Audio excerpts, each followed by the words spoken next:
lived in silence for 5 years. When I finally regained my hearing, I didn't tell my family right away, and thank goodness I didn't, because what I overheard the very next day changed everything. I'm so glad you're here with me.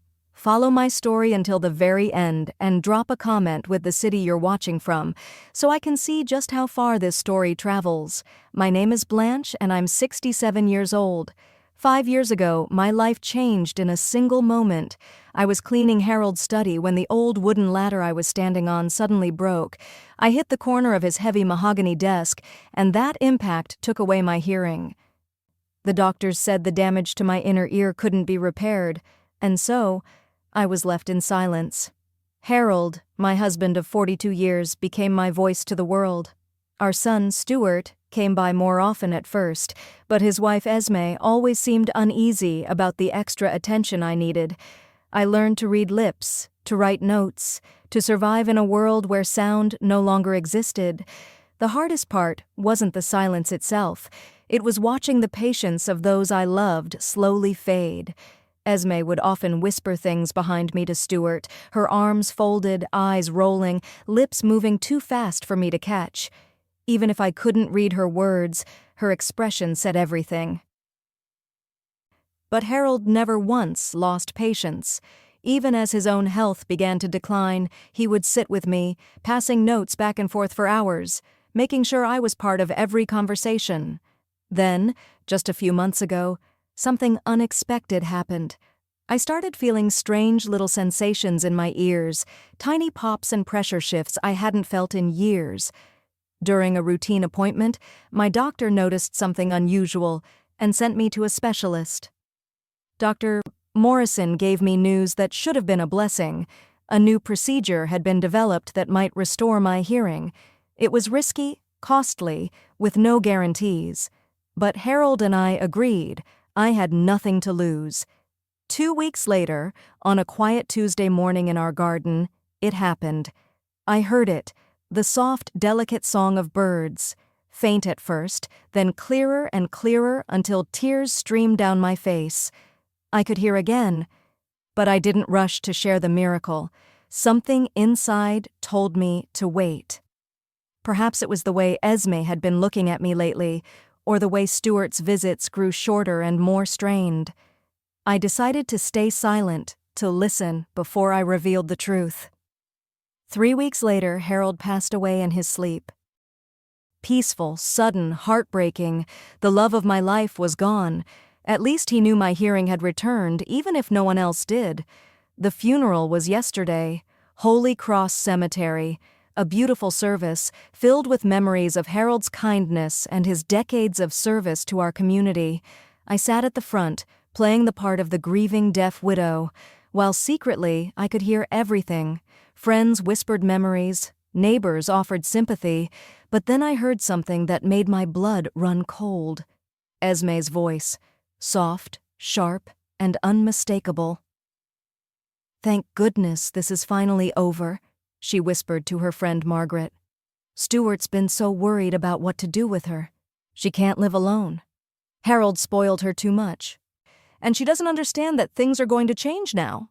Margaret asked, "So what will you do?" Esme's answer cut through me like ice. "Oh, we already have a plan. Harold left everything to Stuart, of course. Who else would he trust? She can't handle money or property in her state. We'll find a nice place for her somewhere, sell the house, and finally start our real life." I sat perfectly still, eyes locked on Harold's casket, hiding the storm inside me. Later at the graveside, as earth hit the coffin, I heard Stuart's voice, uncertain, guilty. "Maybe we should wait.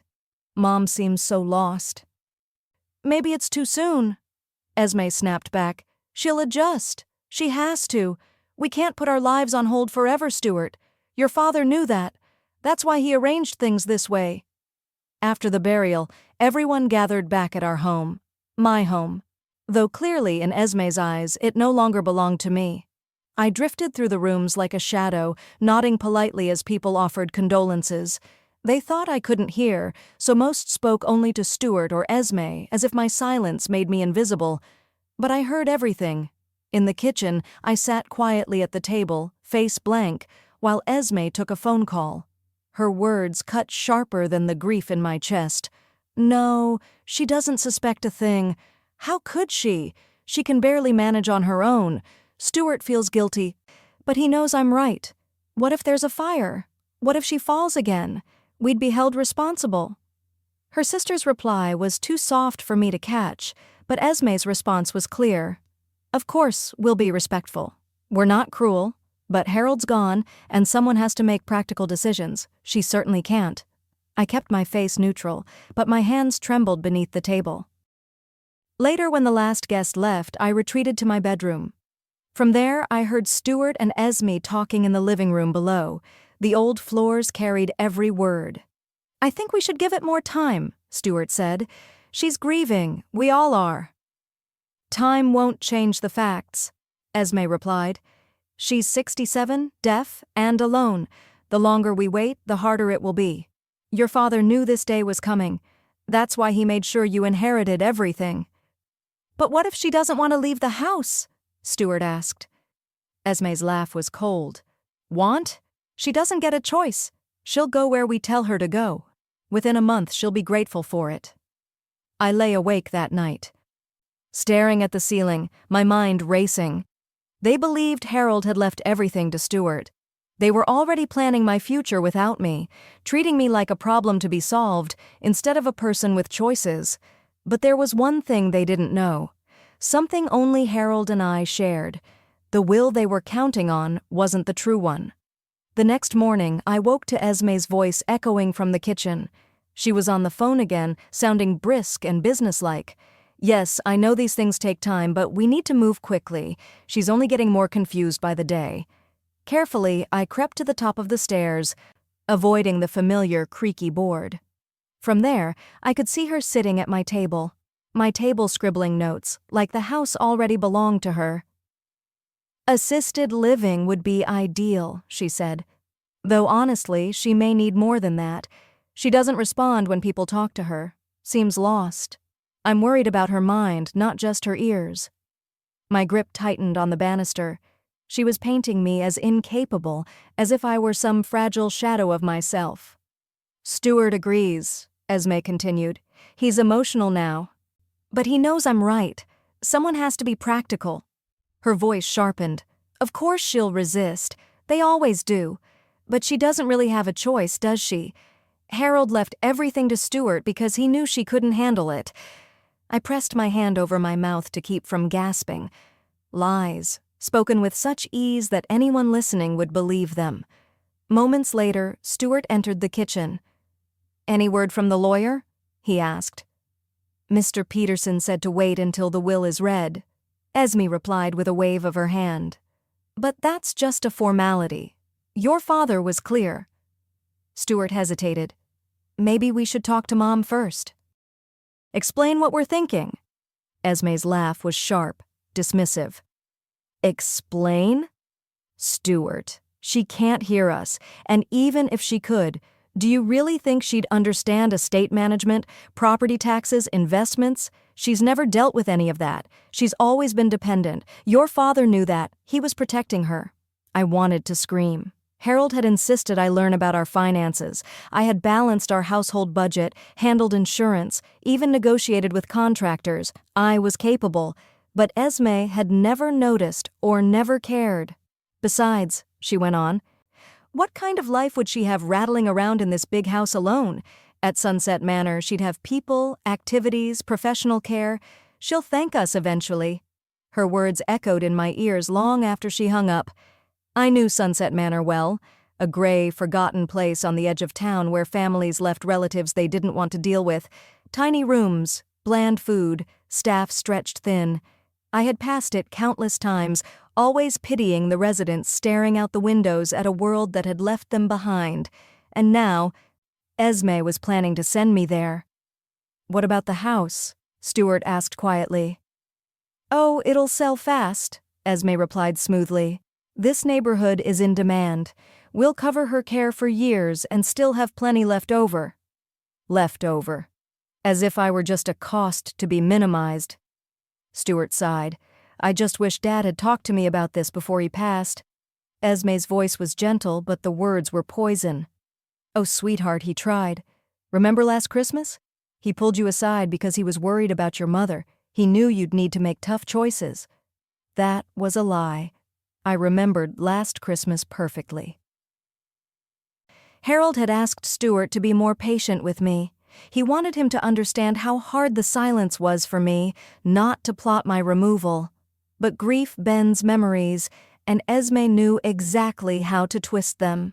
The important thing, she continued, is that we're doing what's best. Your mother will be safe, cared for, and we'll finally be able to focus on starting our own family. It's what Harold would have wanted. So, that was it. Clearing me out of the way wasn't just about money. It was about building the life they wanted in my house with my husband's legacy. Stuart's voice wavered. I suppose you're right. It's just, she looks so lost without Dad. That's exactly why she needs professional care, Esme snapped. We can't provide constant supervision. She'll thank us eventually. I left them downstairs, my heart pounding with rage and betrayal. Stuart thought he was protecting me. Esme was carefully pulling his strings, and both of them were so certain they already controlled my future. But there was something they didn't know. I went to the closet and pushed aside the old winter coats. Behind them sat the small safe Harold had installed years ago. My fingers traced the familiar numbers, our wedding date. Inside, beneath papers and old jewelry, was the manila envelope I had checked more than once since Harold's passing. The original will. My hands trembled as I opened it, though I knew every word by heart. Harold had updated it just 3 months ago after my hearing surgery. He had left everything not to Stuart, not to Esme, but to me. The house, the savings, the retirement funds, everything. And Harold had been deliberate. He had written in clear, unmistakable language, I have observed that my wife, Blanche Matthews, is fully capable of managing her own affairs. Any attempt to declare her incompetent or place her in institutional care against her will is contrary to my wishes and should be considered fraudulent. Tears blurred my vision. Harold had known. He'd heard Esme's little comments, seen the way she looked at our home, and he had protected me the only way he could by putting his love and trust into words no one could erase. And there was more. A final safeguard. If Stuart tried to challenge the will or push me aside, his inheritance would shrink to almost nothing, with most of the estate going to the local hospital charity. Harold had given his son a choice, honor his mother, or lose nearly everything. I slipped the will back into the safe, my hands steady now. Let them scheme. Let them dream about money that would never be theirs. Tomorrow morning, at 10 o'clock sharp, in Mr. Peterson's office, the truth would be revealed. Esme thought it was a mere formality. She believed she already controlled my life. But she was about to discover that Harold Matthews had been far wiser than she ever realized, and I was about to discover how far my son would go, whether he would stand by his wife's lies or honor his father's final wishes. I stared into Harold's old shaving mirror, rehearsing the role of my life. The grieving, deaf, helpless widow. Tomorrow, their true nature would be laid bare, and I would be ready. I chose Harold's favorite blue dress, the one that made me look smaller, more fragile, more helpless than I truly was. A touch of powder to pale my skin, and I was ready to play the part they expected. At 9:30, Stuart arrived to drive me to the lawyer's office. I could hear them whispering in the kitchen before he came upstairs. Remember what we discussed? Esme urged. Let me do most of the talking. Your mother gets confused easily, and we don't want her signing something she doesn't understand. But shouldn't she at least know what's happening? Stuart asked hesitantly. She'll know, Esme soothed. But knowing and understanding are two very different things. We'll explain it to her later on our terms. Stuart knocked softly, then entered with that overly patient expression I had come to recognize. Moving his lips slowly, he said, Time to go, Mom. Lawyer. I nodded, slipping my purse over my shoulder. Inside, hidden beneath tissues and a notebook, was a small digital recorder, Harold's last Christmas gift to me. Today, it would capture every word. The ride to Mr. Peterson's office was silent. except for the murmur of the radio and Esme's hushed instructions. Don't let her sign anything without reading it. If she looks confused, we'll ask for a break. At the office, Mr. Peterson greeted us warmly, but with the gravity the moment deserved. I had known him for 20 years. He'd managed Harold's business affairs and our estate planning. I saw the pity in his eyes as he leaned forward and spoke slowly, clearly. "Mrs. Matthews, I'm so sorry for your loss." I nodded with a sad smile, the perfect picture of a grieving widow who couldn't hear a word. We settled into the conference room, Esme on one side, Stuart on the other. Mr. Peterson placed a stack of papers on the table, his brow furrowed. "This is unusual," he murmured. "There are 2 wills here." Esme straightened. 2 wills? What do you mean?" "One prepared last year, which you may know about," Mr. Peterson explained, "but also a more recent one dated just 3 months ago. Your father filed it directly with our office." My pulse quickened, but my expression remained blank, confused. "Dad never mentioned updating his will," Stuart said, frowning. Mr. Peterson's voice was calm. "The later document always takes precedence, and I must tell you the provisions are quite different." Esme leaned forward, her smile tight. "Different how?" Mr. Peterson cleared his throat and began to read. "I, Harold James Matthews, being of sound mind, do hereby revoke all previous wills and testaments. I leave my entire estate, including the home at 1247 Elm Street, all bank accounts, investments, life insurance proceeds, and personal property to my beloved wife, Blanche Eleanor Matthews." The silence that followed was absolute. Esme's mouth fell open. Stuart blinked as though the words made no sense. "There must be a mistake," Esme snapped. "Harold told us Stuart would inherit the house and the primary assets." "The will is clear, Mrs. Matthews," Mr. Peterson said firmly. "And there is more." He continued reading. "I have observed that my wife remains mentally competent and fully capable of managing her own affairs despite her hearing impairment. Any attempt to declare her incompetent or to place her in institutional care against her expressed wishes shall be considered contrary to my intentions and potentially fraudulent." Esme's face drained of color. "This is impossible," she stammered. "Harold knew she couldn't handle finances. She's deaf. She can barely function." Mr. Peterson ignored her protest. "There is also a provision for your husband." He turned to Stuart and read, "To my son, Stuart Matthews, I leave the sum of $50,000, contingent upon his respect for his mother's autonomy and her right to live independently. Should he challenge this will or attempt to have her declared incompetent, this bequest shall be reduced to $1. The remainder of the estate shall pass to St. Mary's Hospital Charity Fund." The room fell into stunned silence. I could almost hear Esme's mind racing as she tried to salvage her plans. Stuart, pale and bewildered, whispered, "I don't understand. Dad never said anything about this." "Your father came here privately 3 months ago," Mr. Peterson explained. "He wanted to ensure your mother's independence was protected. He was very specific about the wording." Esme's voice was strained, desperate. "But she can't live alone. What if there's an emergency? What if she falls? What if someone takes advantage of her?" Mr. Peterson turned to me with gentle concern. "Mrs. Matthews, do you understand what we've just read? Do you have any questions about your inheritance?" I tilted my head, feigning confusion. My eyes flicked between his lips and Stuart's face. Then I gave a small, uncertain nod, my performance flawless. I slipped into Harold's favorite blue dress, the one that made me look small and fragile, just as they wanted to see me. A dusting of powder paled my skin. I was ready to play the role. Stuart arrived at 9:30 to drive me to the lawyer's office. Downstairs, I could hear him and Esme in the kitchen. "Remember what we discussed," Esme whispered. "Let me handle most of the talking. Your mother gets confused easily, and we don't want her signing something she doesn't understand." "But shouldn't she at least know what's happening?" Stuart asked. "She'll know," Esme replied smoothly. "Knowing and understanding are 2 different things." We'll explain later, when she's calm. He knocked softly, then entered with that careful, over-patient look. Time to go, Mom. Lawyer. I nodded and picked up my purse, the digital recorder hidden inside the one Harold had given me last Christmas. Today, it would finally earn its keep. The drive was silent except for the radio and Esme's low voice feeding instructions to Stuart.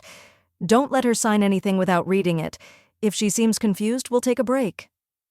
Mr. Peterson greeted us with professional gravity. I'd known him for years. He'd managed Harold's business affairs. He leaned toward me, speaking slowly. Mrs. Matthews, I'm so sorry for your loss. I nodded with a sad smile, the grieving widow who couldn't hear a thing. We sat at the conference table, Esme on one side, Stuart on the other. Mr. Peterson shuffled papers, his brow furrowing. This is unusual, he murmured. There are 2 wills here. Esme straightened. 2 wills? What do you mean? One prepared last year, the one you're familiar with, and a more recent document filed just 3 months ago. My heart hammered, but I kept my face blank. Dad never said anything about updating his will, Stuart said. Mr. Peterson nodded. The later document takes precedence, and its provisions are quite different. Different how? Esme demanded. He began to read. I, Harold James Matthews, being of sound mind, do hereby revoke all previous wills and testaments. I leave my entire estate, including the home at 1247 Elm Street, all bank accounts, investments, life insurance proceeds, and personal property, to my beloved wife, Blanche Eleanor Matthews. The silence was deafening. Esme's mouth opened and shut. Stuart blinked like someone surfacing from a dream. There must be some mistake, Esme said sharply. Harold told us Stuart would inherit the house. The will is clear, Mr. Peterson replied, and there's more. He read on.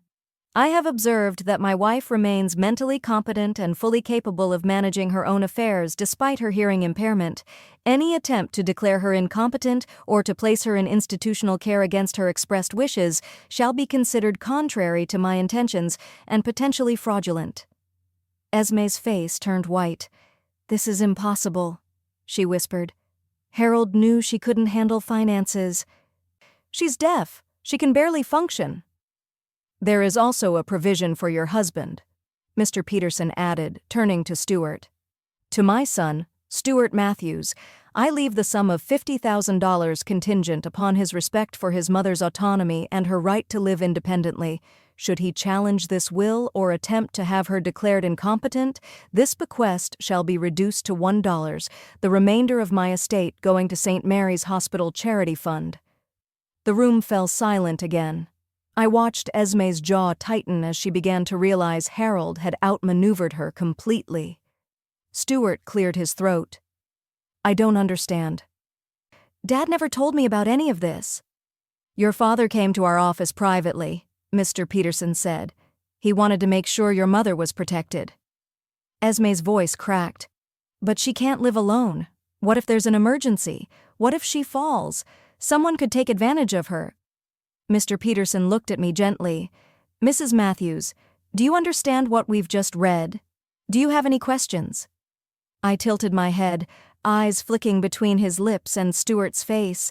I gave a small, uncertain nod, the perfect picture of confusion. Stuart sighed heavily.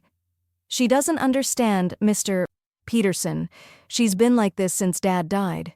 Maybe we should arrange for a competency evaluation just to be safe. I'm afraid your father anticipated that, Mr. Peterson said quietly. He specifically included language preventing such evaluations unless Mrs. Matthews herself requests one. Esme's jaw clenched. What happens now? Now, Mrs. Matthews takes possession of her inheritance, Mr. Peterson said. The house is already in her name. Financial accounts will be updated. There's no waiting period. As we rose to leave, he handed me a folder. Mrs. Matthews, if you need help understanding these papers or managing your affairs, please call our office. I nodded, clutching the folder to my chest like a confused woman who didn't grasp its importance. The drive home was tense. I could feel Esme's fury radiating beside me, while Stuart seemed genuinely bewildered. I can't believe Dad did this without telling us, he said. Oh, he told us, Esme replied, her voice like ice. He just didn't tell us the truth. The question is why? Was he protecting her? Protecting her from us? We're her family. We want what's best. Maybe Dad didn't see it that way, Stuart murmured. Esme's laugh was bitter. Your father was a pharmacist, not a fortune teller. He couldn't have known how much worse her condition would get. Look at her. She's disconnected from reality. I kept my gaze on the window, but I heard every word, felt the tension thickening like fog. What do we do now? Stuart asked. We adapt, Esme said grimly. We find another way to help her. Because whether your father intended it or not, he's put her in a very vulnerable position. Someone needs to look out for her interests. Back at the house, they guided me inside. I sat quietly in the living room while their voices carried from the kitchen. This changes everything, Esme said. She's sitting on $4 million in assets and doesn't even understand what that means. Maybe that's the point, Stuart replied. Maybe Dad wanted her to live comfortably without worrying. Stuart, your mother can't even write a check without help. She'll be a target for every scam artist in the state. So what are you suggesting? I'm suggesting we help her. Move in here temporarily, keep an eye on her, make sure she's not taken advantage of. This house is huge, there's plenty of space. And think about it, if something happens to her, or she signs something she shouldn't, what then? At least if we're here, we can protect her. The word burned in my mind. Protect me. I suppose it makes sense, Stuart said slowly. Exactly, Esme pressed. And Stuart, your father may have left her the money, but he still left you $50,000. That's not nothing. We can use that to improve the house, hire someone to help. It'll all be for her benefit. I closed my eyes, finally seeing their new plan. They couldn't take my inheritance outright, so they would move into my home, spend my money in my name, and slowly take control of every part of my life, all while playing the role of my protectors. But they had made one fatal mistake. They still believed I couldn't hear. By Friday, Esme had orchestrated their move with military precision. I watched from my window as Stuart carried boxes, his movements hesitant, while Esme directed him like a general claiming new territory. Put our things in the master bedroom, she ordered. Your mother can move to the smaller room, less space for her to get confused in. My master bedroom, the room Harold and I had shared for 40 years. I came downstairs as they were rearranging furniture. Esme looked up with a false smile, speaking loudly and slowly as though volume could pierce my supposed deafness. Oh, Blanche, she said brightly. We're just getting settled. Stuart and I are going to stay here for a while to help you adjust. I stared at Esme blankly, my eyes drifting over the boxes and rearranged furniture as if confused. Stuart's guilt was written all over his face. Mom, he said softly, we just thought, with Dad gone, you shouldn't be alone right now. I nodded slowly, playing the part of the grateful but bewildered widow. Inside, I was cataloging every move, every word, every violation. We've moved you into the blue bedroom, Esme added cheerfully, gesturing down the hall. It's much cozier, and you'll have everything you need. We'll be right across the hall if you need anything. The blue bedroom, Harold's study. They had stripped away his desk, his shelves, his 40 years of books and memories, reduced it to a twin bed and a small dresser. A room for a frail relative. Functional, temporary, diminished. Over the next few days, I watched Esme tighten her grip on my home. She rearranged the kitchen to her liking, moved my photographs to the shadows, and replaced Harold's old furniture with theirs. It's good for her, she told Stuart. Clinging to the past isn't healthy. She needs a fresh start. She began intercepting my mail, spreading the envelopes across the table each morning as I sat nearby with my newspaper. Bills, more bills, she muttered. Blanche, you really need help managing all this. Look at this electric bill, it's enormous, and property taxes are due next month. How are you planning to handle that? I would glance up with a confused expression, and Esme would pat my hand condescendingly. Don't worry, sweetheart. Stuart and I will take care of everything. You just focus on feeling better." But it was the phone calls that revealed the full scope of her plan. The first came Tuesday morning. I was in the garden, supposedly tending Harold's roses, but in truth listening through the open kitchen window. "Yes, this is Esme Matthews, calling about my mother-in-law, Blanche," she said in her most polished voice. "She recently inherited a substantial estate, but I'm very concerned about her ability to manage it. She's deaf, and honestly, she's been so confused since her husband passed. No, she hasn't been formally evaluated, but it's becoming obvious she needs help. She can't handle her correspondence, doesn't understand financial documents. What options exist for family members who need to step in?" My chest tightened. She wasn't just scheming, she was laying the groundwork to take control of my entire life. The second call came that afternoon. I crept down the hall, barefoot, silent, as Esme spoke to my doctor's office.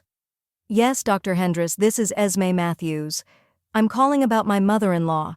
We're very concerned about her mental state. She's withdrawn, forgetful. She doesn't respond appropriately. And just yesterday, I found her wandering the house at 3 a.m, completely disoriented." A lie. I had gotten up for a glass of water, but in Esme's voice, the fiction became fact. "I wonder," she continued smoothly, "if you could recommend someone for a cognitive evaluation. Nothing formal yet, just to see if she's really capable of living independently or making financial decisions." I pressed my hand against the wall to steady myself. She was constructing a narrative of decline brick by brick until no one would question her concerned daughter-in-law act. But the worst came Wednesday night. I pressed my ear against the thin bedroom wall and heard her voice, low but clear, speaking to Margaret. "Yes, we're settled in now," Esme sighed. "It's harder than I thought. She's deteriorating so quickly. Stuart's in denial, but I see the signs." A pause, then Esme laughed, a sharp, greedy sound. "Money? Oh, there's plenty. More than Harold ever let on. The house alone is worth at least $200,000, and that's before insurance and savings. All these years we thought Stuart's inheritance would be modest." Margaret must have encouraged her because Esme's voice turned eager. "Well, obviously we can't just take it, but if she's declared incompetent, Stuart would be her guardian. We could sell this house, put her somewhere safe, and invest the money properly." I closed my eyes, gripping the edge of Harold's nightstand. Somewhere safe. That was her code for Sunset Manor, the prison where she'd already planned to lock me away, and all the while, she still believed I couldn't hear a word. My hands clenched into fists as I realized the depth of Esme's scheme. She wasn't just trying to control me, she was planning to use my inheritance for her fertility treatments, for a house of her own, for the life she wanted with Stuart. And she thought I was too deaf, too broken, to ever notice. Thursday morning, her plan took a new step. I was at the kitchen table, slowly spreading jam on my toast, pretending to fumble with the knife, when Esme emerged from a phone call, her voice bright with triumph. "Great news, Blanche," she announced. "I've arranged for a nice woman to come see you today, Dr. Sarah Chen. She's a geriatric specialist who helps families through transitions. Nothing stressful. Just a chat." Stuart looked uneasy. "Don't you think we should wait? It's only been a week since Dad's funeral." "Waiting won't help," Esme cut in firmly. "Dr. Chen says the sooner we establish a baseline, the better. It's just to check where she's at." "But what if Mom doesn't want an evaluation?" Stuart asked. Esme's smile was ice. "Stuart, look at her. She doesn't even understand what an evaluation is. We're her family. It's our responsibility to make sure she gets proper care." I kept my gaze on the table, chewing slowly, playing the part of a confused, deaf widow. Inside, I was calculating. If Dr. Chen believed Esme's lies, her report could give them the power to strip away my independence. Unless I was ready. Upstairs in my small room, I opened my purse and retrieved the digital recorder. For a week, I had been collecting evidence hours of whispered conversations, phone calls, lies, manipulations. Proof that Esme was deliberately misrepresenting my condition. But I had more than that.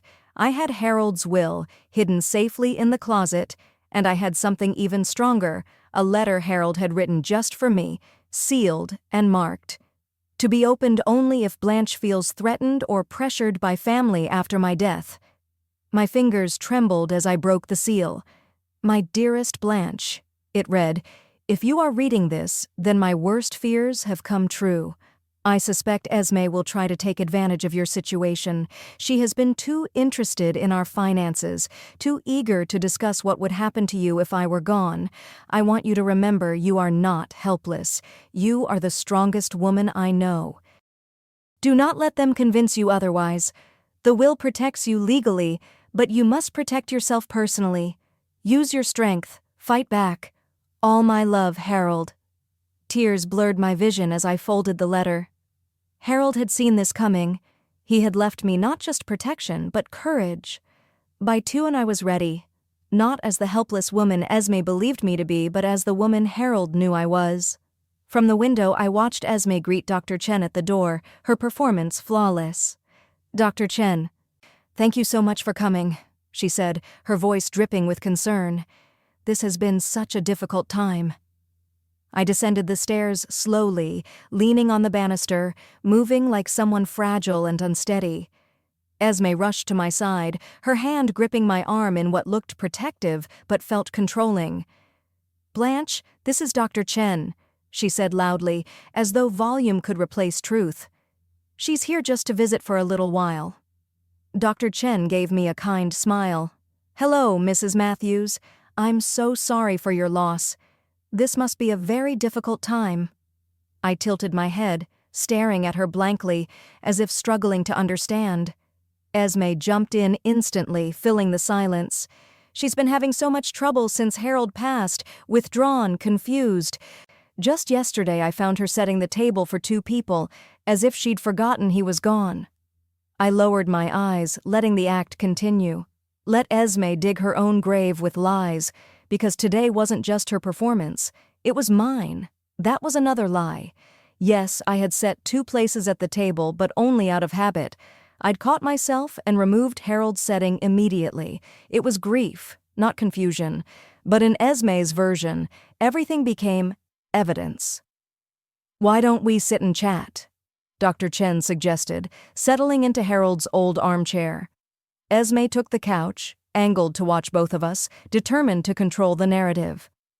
"Mrs. Matthews, can you tell me what day it is today?" Dr. Chen asked gently. I blinked and looked toward Esme as if unsure. "She's lost track of time since the funeral," Esme answered for me. "I have to remind her to eat most days." "Mrs. Matthews, can you tell me your full name?" Dr. Chen tried again. I hesitated, eyes darting to Esme. "Blanche Eleanor Matthews," Esme supplied quickly, "but she doesn't always respond anymore." For several minutes the pattern continued. Dr. Chen asked simple questions, I pretended confusion, and Esme provided answers that painted me as incompetent. But I could see something shift behind Dr. Chen's eyes. Concern, yes, but also suspicion. "Mrs. Matthews," she said gently, "would it be possible for us to speak privately for a few minutes?" Esme stiffened. "Oh, I don't think that's necessary. Blanche gets anxious when left alone with strangers. I should stay to help interpret if she doesn't understand something." "I appreciate your concern," Dr. Chen replied diplomatically, "but it's standard practice for me to spend at least a few minutes alone with my patients." "But she can't hear you properly?" Esme protested. "I have experience working with hearing-impaired patients," Dr. Chen said firmly. "We'll manage." Reluctantly, Esme left, though I could feel her hovering just outside the door. Dr. Chen waited a beat, then leaned forward and spoke quietly. "Mrs. Matthews, anything you say to me is confidential. Your daughter-in-law seems very concerned, but I'd like to hear from you directly. How are you feeling?" I kept my expression blank, but her intelligent gaze gave me pause. She tried a different tactic. "I'm going to ask you a few questions. Nod if you understand, even if you can't hear me perfectly. Do you know where you are?" I nodded. "What month is it?" Another nod. "Are you comfortable with your current living situation?" I hesitated, then slowly shook my head. Dr. Chen made a note, then did something unexpected. She pulled out her phone, typed a message, and turned the screen toward me. "Are you afraid of your daughter-in-law?" My heart raced. This woman was sharper than Esme realized. I glanced at the door, then back at the phone, and nodded slightly. Another message appeared. "Do you feel pressured to appear more confused than you actually are?" Harold's words echoed in my mind. "You have more strength than they realize. Use it." I nodded again, more firmly this time. Dr. Chen's expression softened with understanding. She typed, "I'll need to complete this evaluation, but you have rights. No one can force you into care you don't want. Do you understand?" I nodded, and for the first time in days, a spark of hope flared inside me. When Esme re-entered the room, Dr. Chen's demeanor was cool, professional. "I think I have what I need for now," she said. "So?" Esme asked eagerly. "Should we be looking into care facilities?" "I'll need to review my notes and prepare a formal report," Dr. Chen replied evenly. "These things take time." "Surely you can give us some preliminary thoughts?" Esme pressed. Dr. Chen stood, gathering her papers. "Mrs. Matthews, I'll be in touch soon. In the meantime, there are resources available to you if you need them." After she left, Esme's frustration boiled over. "She seemed very cautious," she muttered to Stuart later. "Maybe that's a good thing," Stuart said quietly. "Maybe we're rushing this." "Stuart, your mother could hurt herself. What if she falls? Forgets to turn off the stove? We can't watch her 24 hours a day." That evening, as they plotted in their bedroom, I made my decision. I couldn't wait for Dr. Chen's report or hope Stuart would stand up to his wife. It was time to act. The next morning, I waited until Esme left for yoga and Stuart drove to work. Then I called a taxi and asked the driver to take me to Peterson and Associates. Mr. Peterson looked up in surprise as I entered his office alone. "Mrs. Matthews, is everything all right? Where are Stuart and Esme?" I sat down across from his desk and, for the first time in weeks, spoke in my normal voice. "Mr. Peterson," I said calmly, "I need your help, and I need you to know that I can hear perfectly well." His eyes widened. "You can hear? But your family said—" "My family doesn't know my hearing was restored before Harold died. They've been planning my future based on assumptions that aren't true, and those plans don't include my consent or my best interests." I told him everything. Friday evening, I sat in Harold's old armchair, my throne of truth. The documents were spread neatly across the coffee table, the recorder hidden in my lap. Esme clattered around in the kitchen, her voice syrupy sweet as she spoke on the phone about care options for me. She had no idea this would be her last night in my house. At 6:15, Stuart's car pulled into the driveway. A moment later, he stepped inside, loosening his tie, his expression tired. "Hi, Mom," he said, bending to kiss my forehead as always. "How was your day?" I looked up at him with steady, focused eyes. "It was very enlightening, Stuart. We need to talk." He froze, confusion flashing across his face. "Mom, can you hear me?" "I can hear you perfectly.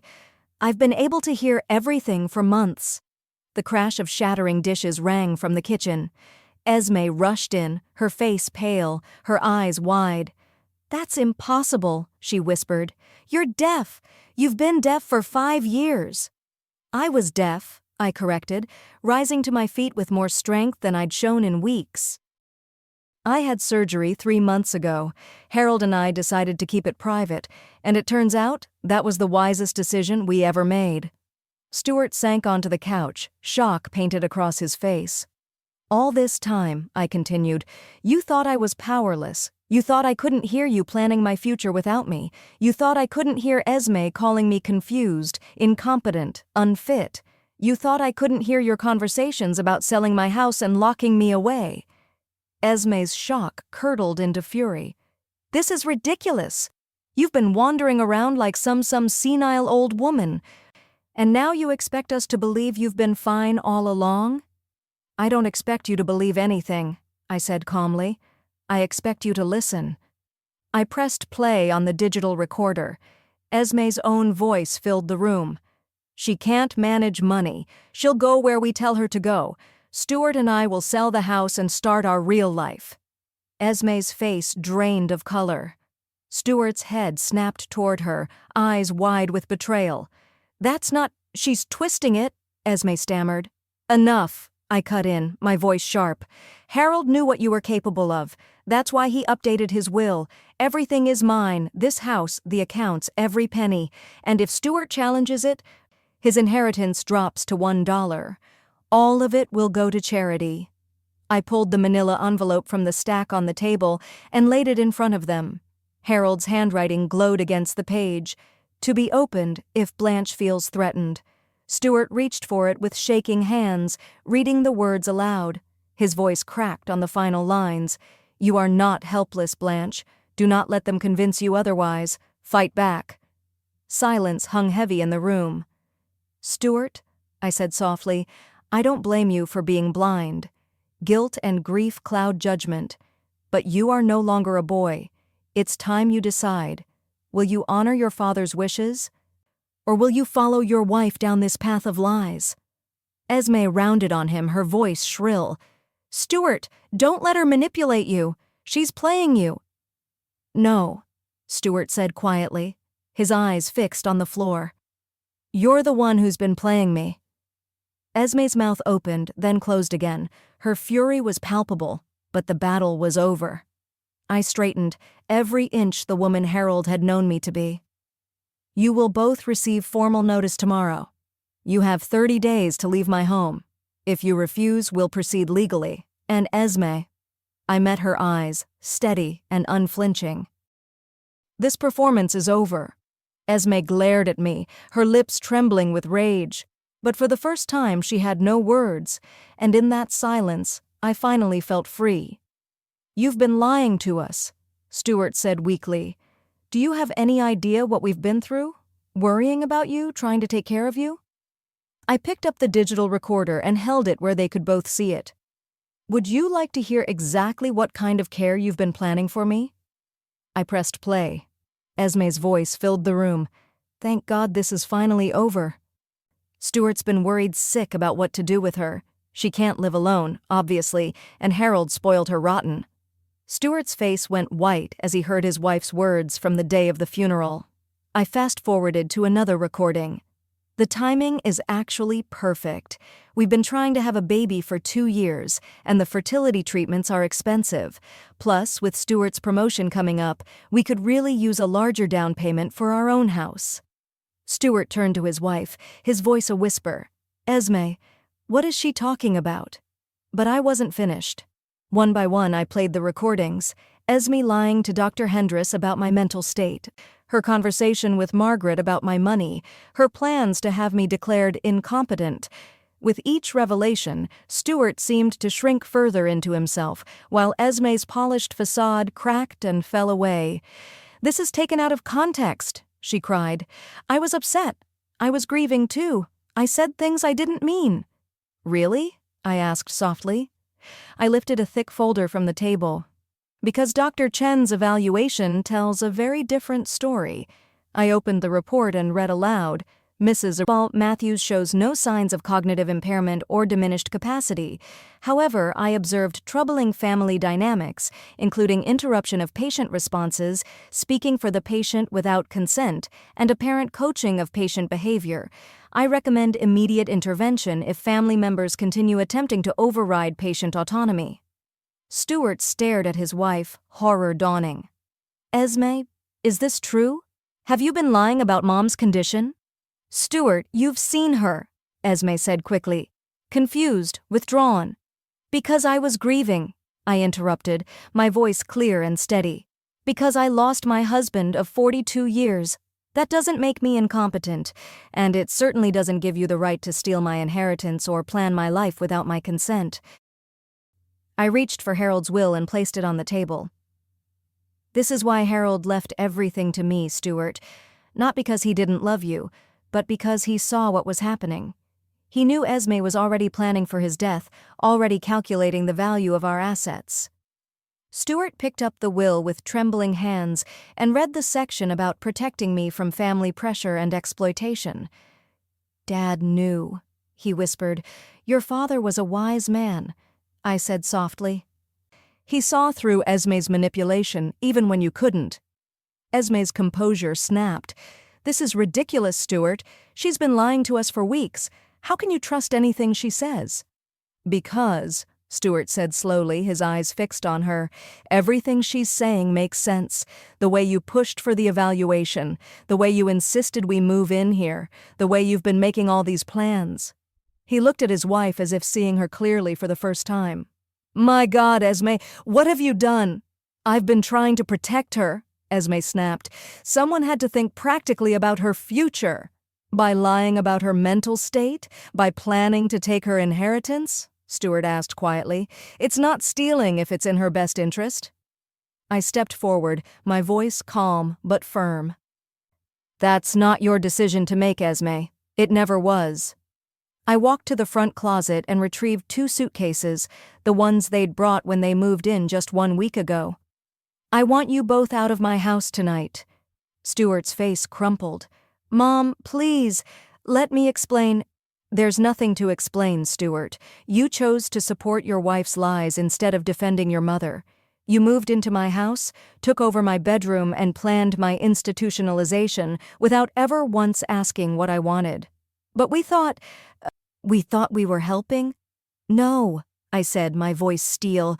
"You thought you were inheriting my money. When that didn't work, you decided to control me instead."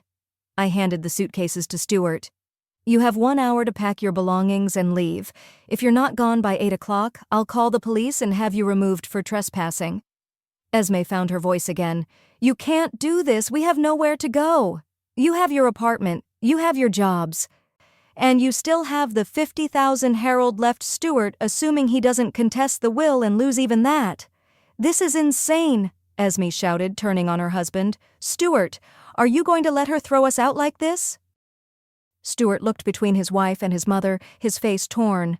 "Esme, maybe we should go. Maybe Mom needs some space." "Space?" Esme hissed. "She's been lying to us. She's been recording our private conversations. This is vindictive and cruel." I felt a moment of sadness for my son, caught between his manipulative wife and the reality of what they'd tried to do to me. But my sympathy only went so far. "Stuart," I said gently, "you're my son, and I love you," I told Stuart, "but I will not be controlled or exploited. Not by strangers, and certainly not by family." Tears filled his eyes. "I'm sorry, Mom. I thought we were doing the right thing." "I know you did," I replied softly. "That's what makes this so sad." It took them 45 minutes to pack. I sat in the living room, steady and calm, watching as they carried boxes and suitcases to their car. Esme's face was twisted with rage. Stuart moved like a man trapped in fog. Before they left, he came back inside one last time. "Mom, can we talk? When things calm down?" I looked at him, my son, my betrayer, my hope. "When you're ready to have an honest conversation about what happened here, and when you're ready to accept that I am a competent adult who deserves respect, then yes, we can talk." He nodded, his voice breaking. "I really am sorry." "I know you are," I told him. "The question is whether you're sorry enough to change." And then he was gone. That night, I walked through my house again, reclaiming each room. I moved back into my bedroom. I restored Harold's photographs and put his things in their proper place. In his study, I found his letter once more. "You have more strength than they realize. Use it." I had used it. The next morning, I called Mr. Peterson to confirm the legal steps were in motion. Then I called Dr. Chen, thanking her for her honesty and integrity. Finally, I called my sister Rose in California, someone I hadn't seen in years, because Esme always had excuses to keep me too busy. "Blanche!" Rose's voice was warm, surprised, full of love. "I was so sorry about Harold. How are you holding up?" "I'm doing better than anyone expected," I said. "In fact, I was thinking about coming to visit." 3 months later, I'm writing these words from Rose's porch in San Diego, watching the sunset over the Pacific. I sold the big house in Sacramento. It held too many shadows and bought a small cottage nearby. Close enough for family dinners, but still my own. Stuart calls now and then. We're working on rebuilding our relationship, slowly, carefully. He filed for divorce from Esme, who ironically had been planning to leave him once she secured control of my inheritance. Some lessons are more expensive than others. I've used part of Harold's inheritance to travel, something we always dreamed of but kept postponing. I've seen the Grand Canyon, visited old friends, rediscovered the parts of myself buried under years of silence and caregiving, and I've learned something important. Being alone is not the same as being lonely. After 5 years without sound and weeks pretending to be helpless, I found my voice again, and I will never give it up. At 67, I'm not finished. I volunteer at a senior center now, helping others fight for dignity in a world too quick to dismiss them. I've made new friends, returned to old hobbies, and discovered that life can still surprise me. Do I regret exposing my family so dramatically? No. I regret only that it was necessary. Harold was right. I had more strength than anyone realized, more than even I realized. And sometimes, the greatest gift you can give yourself is the courage to stand strong, even if it means standing alone. Now I'm curious about you. What would you have done if you were in my place? Have you ever faced betrayal from someone you trusted? Share your thoughts in the comments. I read them all. And before you go, I've left 2 more of our channel's most powerful stories right here on the screen. I promise they'll surprise you. Thank you for watching.